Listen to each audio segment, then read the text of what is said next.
What's up, folks? I'm Brian Jester, co-founder here at Occupy Fantasy, single game $1 million winner. Here with some NFL DFS picks and lineup advice, both FanDuel and DraftKings, for this weekend's divisional round matchup between the Vikings and the 49ers. Now, this is the first of 4 Showdown single game videos for this weekend's playoff slate, so be sure to click that subscribe button below. That way you know when all of those videos are released. Now, we did this series last weekend and had a couple comments about going more in depth.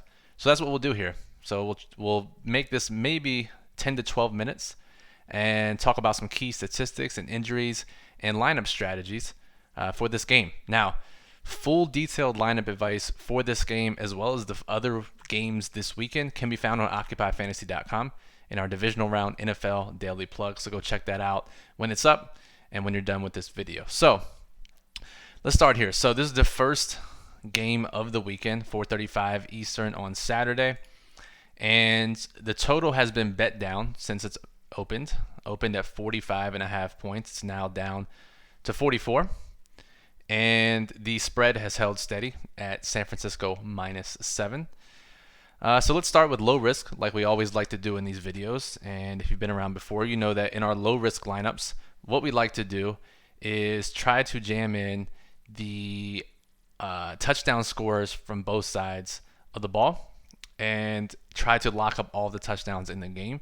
And generally what we like to do that is to play 2 quarterbacks, 2 running backs, and then fill in with kickers, defenses, and or value plays as needed. But you'll see here, this is a tricky slate because similar to Saints slates, the highest scoring player on San Francisco is not a quarterback or running back. It is George Kittle, the tight end, who remarkably consistent for his position. As you'll see, aside from the stinker against Baltimore, at least 16 DraftKings points in all but one of his last 7 or 8 games. And he has a very high ranking in our model this week. Now remember, our Occupy model that ranks every player, FanDuel and DraftKings, is geared towards tournaments, so it's not the best tool for your low-risk lineups. But his upside and his floor are pretty high, and it makes it difficult. The one thing to consider, though, is that Minnesota's been really, really tough against tight ends, both this year and over the course of Mike Zimmer's career there in Minnesota.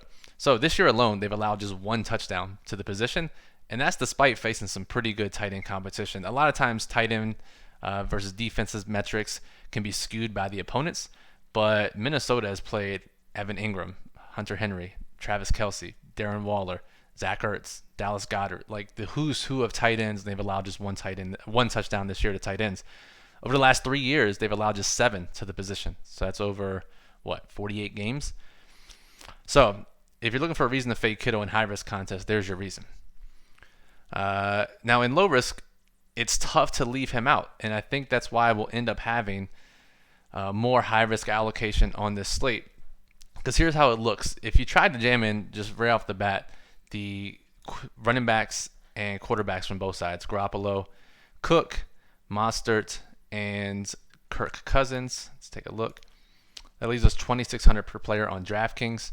Now, that's not enough to fit in guys that we like. So what we do in this situation, we swap out the captain for a lower price captain because the salary multiplier allows us to do that here on DraftKings. So let's try Mostert at captain. Oops. He's the lowest price of the core 4. And then Dalvin, $3,300 per player. That still doesn't do the trick as all the defenses and kickers are priced at $3,400 or higher.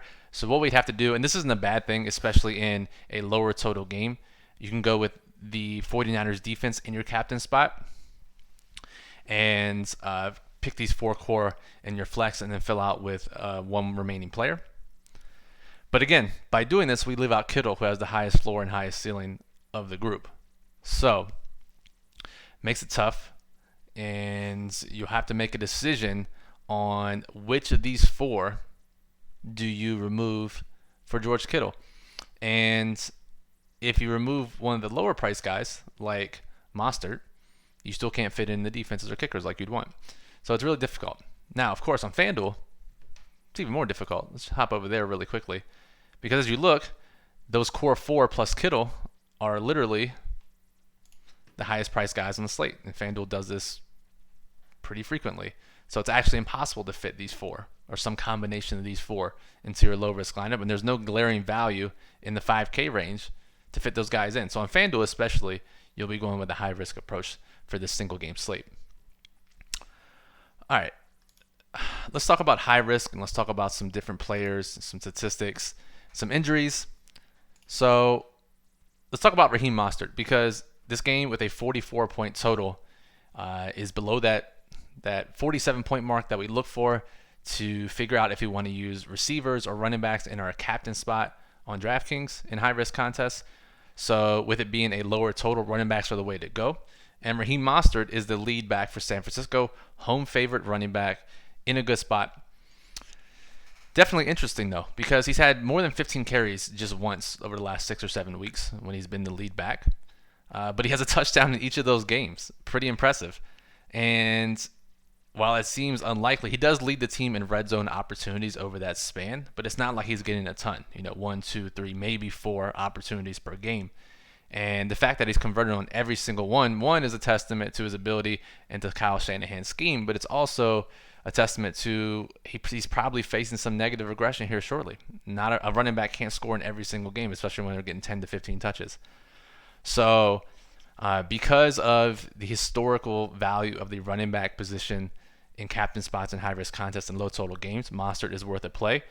However, it'll be interesting on how much you want to use him because his floor is low. If he ends up with 10 carries for 40 yards and doesn't get in the end zone, he's not going to be playable. So a wide range of outcomes here for Mostert, which I think we should probably treat it as a captain or bust for your DraftKings high-risk contest. Now in FanDuel, where half-point PPR, touchdowns are important, Mostert ranks a lot higher than he does in our Occupy model than he does on DraftKings.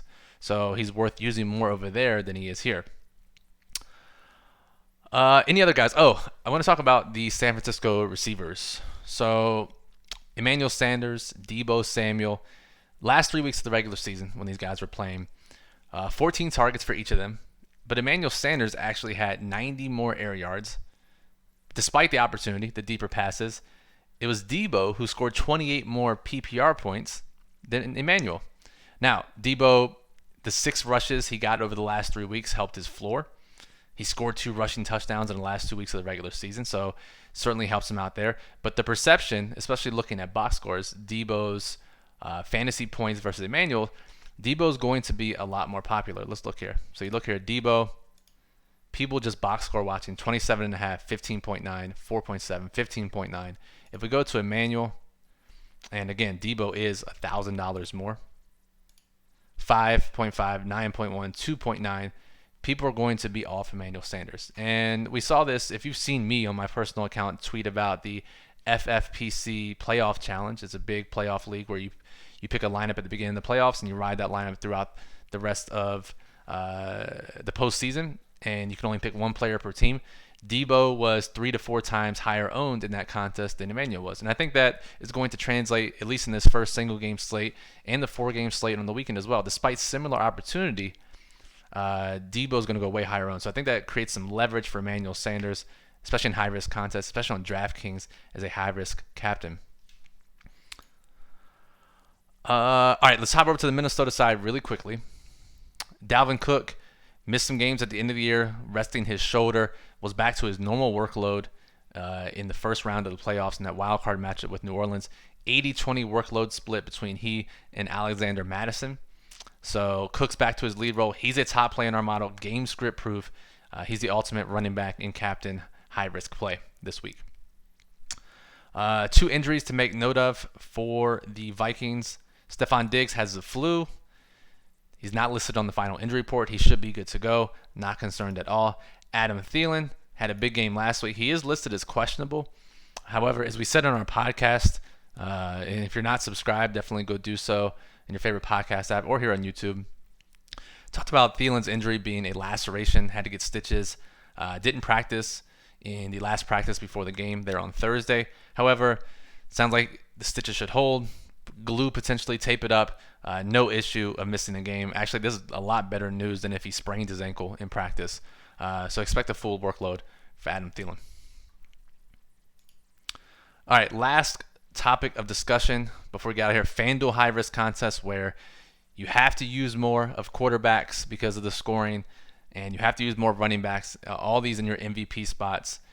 The way to differentiate, because the MVPs, the quarterback MVPs, are going to be the highest owned guys generally.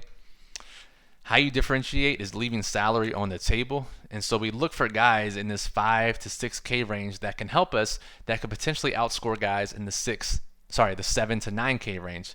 So are there any guys down here in this range on FanDuel that makes sense? Unfortunately, it's not that many. So Olabisi Johnson, potentially. I think if you're playing a ton of lineups, if Minnesota gets down in a game script where Minnesota trails, could play more 3 wide receiver sets. They generally don't do that in their normal game plan. Matt Breida is a pure #chaos play in the event that he gets more touches than he has the last couple of weeks. Kendrick Bourne is the perfect guy for this scenario, and he'll probably be pretty popular because of his usage in the red zone. But at 5,500, he's a guy that you can easily put in your lineup, leave a couple $1,000s in salary, and have a chance of scoring 6 to 10 FanDuel points and really being in the optimal lineup. Irv Smith, another guy, tight end. Tevin Coleman at 6K is another perfect option. He could very easily overtake Raheem Mostert. Usage in the passing game. Madison in a chaotic game script. So lots of guys actually down here that can make this worthwhile, and it just really puts the exclamation point on this being a high-risk slate. All right, that'll do it. I think we went over the 10-minute mark. I'm not sure, but either way, we appreciate you listening. Be sure to check out OccupyFantasy.com, where you get the daily plug and Occupy model to get more in-depth analysis for this weekend slate, 4-game and this single-game slate as well. Be sure to subscribe if you're not already. Click that subscribe button below. Get notified when our latest videos are released. If you like what we did here, give us a thumbs up. We appreciate it. It helps us out. And if you have any comments or questions about this slate or anything else in particular, drop us a comment below, and we'll get back to you before the slate starts at 4:35 p.m. Eastern. You can follow me at Brian Jester FF on Twitter. Follow us at Occupy Fantasy. Appreciate you listening, and good luck this week.